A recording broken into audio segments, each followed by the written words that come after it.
थेट जाऊयात ठाकरे गटाचा वर्धापन दिन कशा पद्धतीने साजरा होतो याची माहिती आपल्याला कृष्णात पाटील देतील। तर गोविंद तुपे हे शिंदे गटाकडे आहेत, कपिल राऊत तिथे आहेत। आपण दोघांकडूनही माहिती जाणून घेऊया। सुरुवातीला जाऊयात आपण षण्मुखानंद सभागृहात।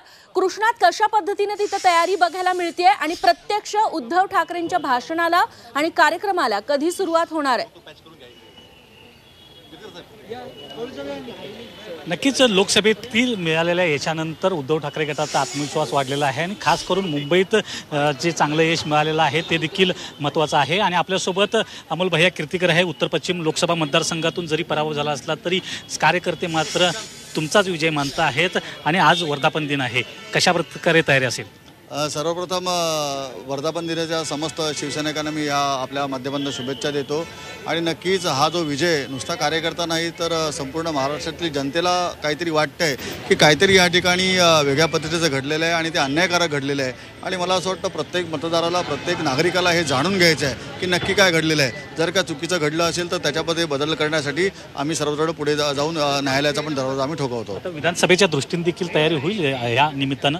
नक्कीच विधानसभेची तयारी आहे। पुढच्या 2 महिन्यामध्ये कधी आचारसंहिता लागेल आणि मला असं वाटतं ज्या पद्धतीची दिशा या निवडणुकीच्या निकालातनं दिलेली आहे तर मला असं वाटतं जरी चॅनलवाले किंवा इतर माध्यमातून 160 सीट सांगत असतील तरी मला असं वाटतं 180 ते 190पेक्षा जास्त सीट या महाविकास आघाडीच्या निवडून येतील असं वातावरण संपूर्ण महाराष्ट्रामध्ये आहे। नक्कीच। तर रेश्मा, आपण पाहिलं की अशी 180 ते 190 पर्यंतच्या सीट ज्या आहेत त्या विधानसभेसाठी येऊ शकतात अशा प्रकारचे एक वातावरण असल्याचं त्यांनी सांगितलेलं आहे। आणि एक थोड्याच वेळामध्ये उद्धव ठाकरे असतील किंवा ठाकरे कुटुंबीय हे थोड्या वेळामध्ये षण्मुखानंद हॉलमध्ये येतील आणि त्यानंतर जो वर्धापन दिनाचा कार्यक्रम आहे त्याला सुरुवात होईल।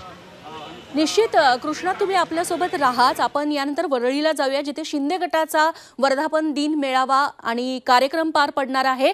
कपिल पाटील आमचे प्रतिनिधी तिथे उपस्थित आहेत। कपिल, तिकडे वरळीत कशा पद्धतीने कपिल राऊत वातावरण बघायला मिळतंय आणि प्रत्यक्ष मुख्यमंत्री एकनाथ शिंदे यांचं भाषण किती वाजता होणार आहे? नक्कीच हळूहळू आता कार्यकर्ते जमायला सुरुवात झालेली आहे। एकंदरीतच मुख्यमंत्री एकनाथ शिंदे भाषणामध्ये काय बोलत आहेत, कारण की ज्या प्रकारे स्ट्राईक रेट जरी एकनाथ शिंदेंचा जास्त असता, शिवसेना जास्त असला तरी मात्र जे काही कमी मतं पडली याच्यावर चिंतन होणार आहे। त्याच्यानंतर विधानसभेची तयारी होणार आहे। तुम्ही माझ्या मागे बघू शकता कशा प्रकारे तयारी सुरू आहे। कार्यकर्ते जमलेले आहेत, मोठं असं भव्य स्टेज इथे उभारण्यात आलेलं आहे। सर्वात महत्त्वाचं म्हणजे आज इथे या स्टेजवरती काही वेळातच एक सांस्कृतिक कार्यक्रम सुरू होणार आहे। सांस्कृतिक कार्यक्रमानंतर जे खासदार निवडून आलेत त्यांचा सत्कार करण्यात येणार आहे। त्यानंतर जवळपास 3 ते 4 भाषणं होतील। त्याच्यामध्ये गुलाबराव पाटील असतील, रामदास कदम असतील, प्रतापराव जाधव असतील आणि त्याच्यानंतर मुख्यमंत्री अशी 4 भाषणं होणार आहेत। आणि नंतर सर्वात महत्त्वाचं म्हणजे उद्धव ठाकरे आज काय भाषणामध्ये काय भाषण करतायत, काय बोलतायत ह्याकडे सर्व लक्ष लागलेलं आहे आणि त्याला उत्तर काय देतात मुख्यमंत्री ह्याकडेही सर्वांचं लक्ष लागलेलं आहे। त्यामुळे एकंदरीतच हा जो मेळावा आहे हा मेळावा विधानसभेचा जो प्रचार नारळ या विधानसभेचा प्रचार इथे फोडला जाऊ शकतो आणि इथून सुरुवात झाली होऊ शकते विधानसभेची। आज मुख्यमंत्री कार्यकर्त्यांना त्यांची जी काही जे कार्यकर्ते जमले आहेत त्यांना संबोधणार आहेत। विधानसभेमध्ये कशा प्रकारे तयारी केली पाहिजे या सर्व गोष्टी होणार आहेत। आपल्याबरोबर संदीपान घुमरे आहेत, खासदार आहेत। सर सर सर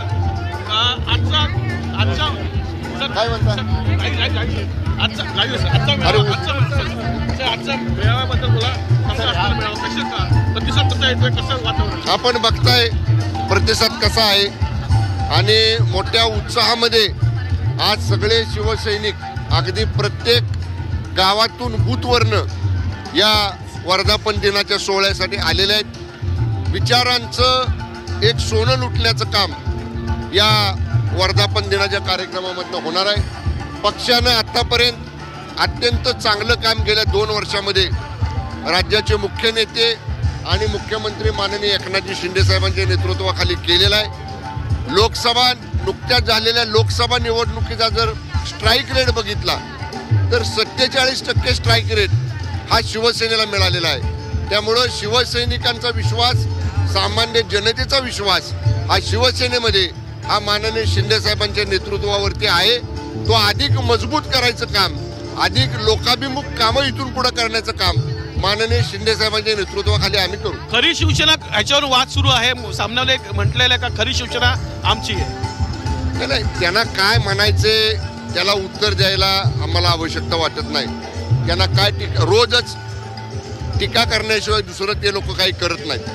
त्यांनी कधी राज्याच्या हिताचा कुठला प्रश्न मांडला नाही. राज्यात अडचणीत सापडलेल्या गोरगरीब शेतकऱ्यासाठी त्यांनी कधी काही विचार मांडला नाही. केवळ आणि केवळ टीका करायची, टोमणे मारायचे, याच्या व्यतिरिक्त ते काही करत नाहीत. खरी शिवसेना ही दोन गोष्टीवरनं ओळखली जाते.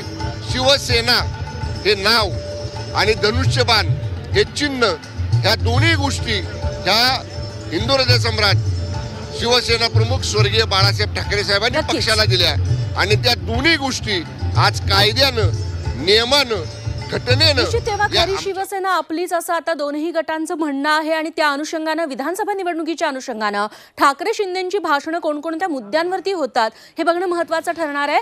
कपिल आणि कृष्णा दोघांचेही धन्यवाद या सगळ्या माहितीबद्दल.